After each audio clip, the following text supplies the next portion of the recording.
Time to give a Trixie update.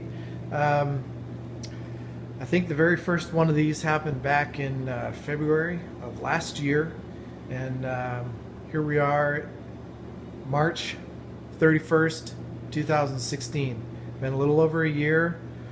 Hard to believe it's taken this long to get the car this far. I'd like to have thought I would have had it running by now, but you know what? Life happens. So anyway, here's the status. At this point, the car, I'm saying, is about 97% ready to fire. I've committed mentally to having this thing on a trailer and hauling it out to the track at the next SSCC event, which happens on the weekend of April the 15th, 16th, 17th, around there. So I've got about 2 weeks at this point to fire it up, get it running, and hopefully everything will go kind of like I planned. So well, I'll start from the obvious stuff here. You can see that I have gotten some wheels and tires for the car. This is a set of Rota wheels, 15 by 8s, zero offset. I found these wheels on Craigslist in Eugene from a guy named Greg, who was a fellow autocrosser, actually familiar with our club, and I believe he had a class champion for either the Cascade Hill Climb or the Fall Enduro for 1996. Anyway, he had picked up a Toyota Corolla AE 86. It came with these wheels and this set of Toyota Eclipse tires, which are size 205 15s. So what I think the good story about these tires is they're brand new. Of course, the wheels are brand new, and I think these tires are going to be just fine to spend the season shaking the car out. Of course, I'm running this car in F prepared class, which gives me the option of running slicks. But Kerry McAllister gave me some good insight that it's probably going to take a season to get this thing to get the shakedown done on this thing, and it'd be better to do it on tires that will last and do well for me throughout the season. Then next year we'll go to slicks. Okay, so here we are inside the car, and as you can see, it's pretty well completed. The seat is in and mounted, harness is in and mounted. You can see the roll cage is in. Originally, I don't think I was planning to go with a roll cage, but at the Christmas party, Chad Vetter was over here and volunteered his welding services, and so one thing led to another, and we built this roll cage, and it turned out pretty damn awesome. Then, of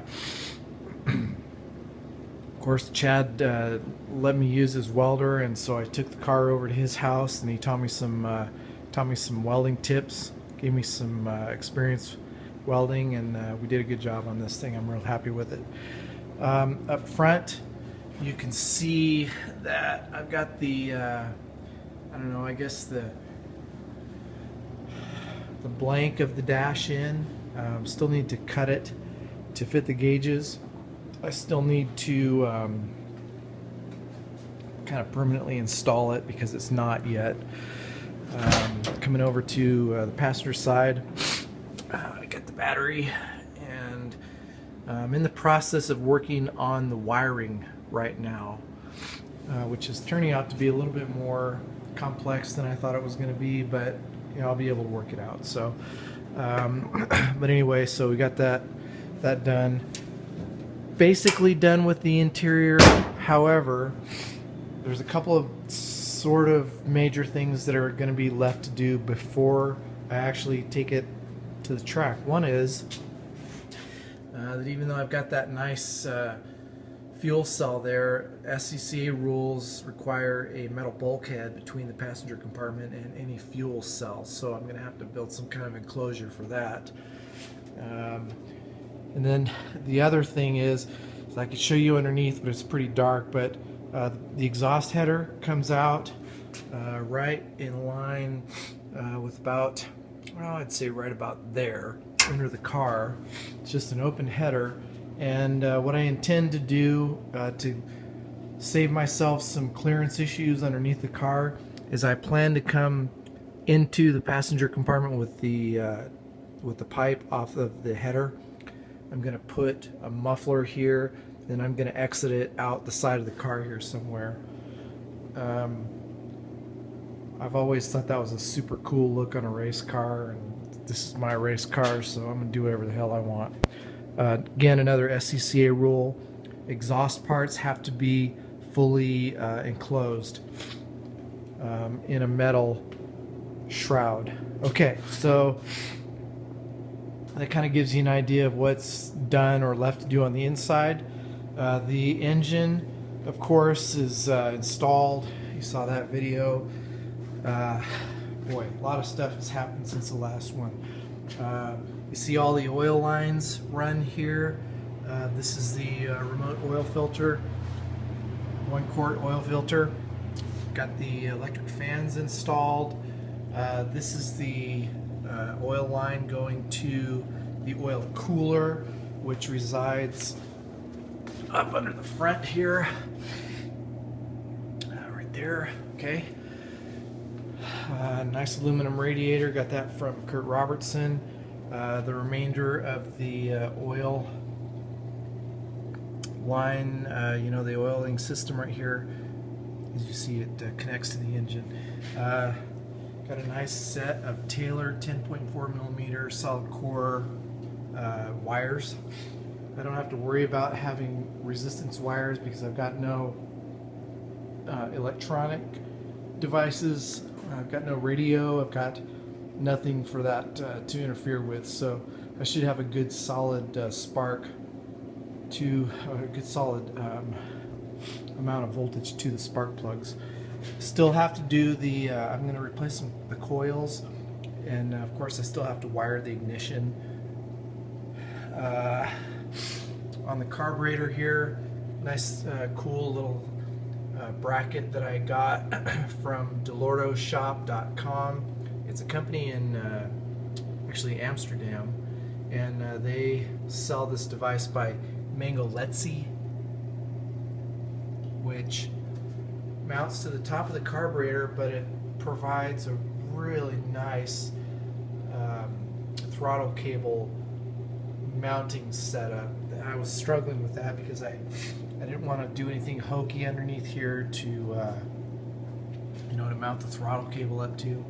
It's kind of difficult because you need to have a rigid mount at least for the cable to rest in up to the part where it goes to the carburetor. And I saw no easy way to do that. Hunting around on the internet, I found that part right there. I do have a cable on order because I needed to go a little bit longer than what I had stock, because on the stock cable it mounted on this side and pulled this direction, this way. However, on this guy, cable connects on the passenger side and pulls this way, as you can see here. So, got that. One last thing, I was planning to do an electronic ignition with this, but I decided to wait on that until after I get some, you know, some time in on the engine, let it break. Frankly, I just ran out of money for it. I ended up having to buy a new igniter for the distributor, and of course I still have to get a couple of coils, but I've just decided to wait. I didn't want to have to spend another $400 or $500 just to get this thing running when I could do it for, you know, at this point I'm down to a couple $100 worth of parts to get it running. So anyway, that's sort of the status right now. Oh, I showed you this, but this is kind of cool. quick release on the steering wheel. Of course, that allows for easy in and out on the car, and so that's gonna be not only very cool looking but quite functional as well. So getting there, plan with the body and paintwork is you know, that's not a priority right now, so I guess I'm just kind of look at that. That's pretty tough looking. Very nice stance to that car, and I'm pretty excited to get it on the track because I already know, like I've told you, look at that. There's some very cool suspension work done to this car, and I know that it's going to handle really well. So crossing my fingers that I can get the engine fired maybe this weekend, finish getting it wired over the next week, and running by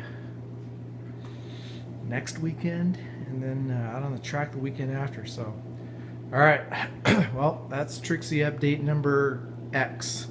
I think it's probably number 7. So thanks for watching, thanks for liking. Looking forward to getting this little thing out on the track and seeing what it can do. Thanks for all your support.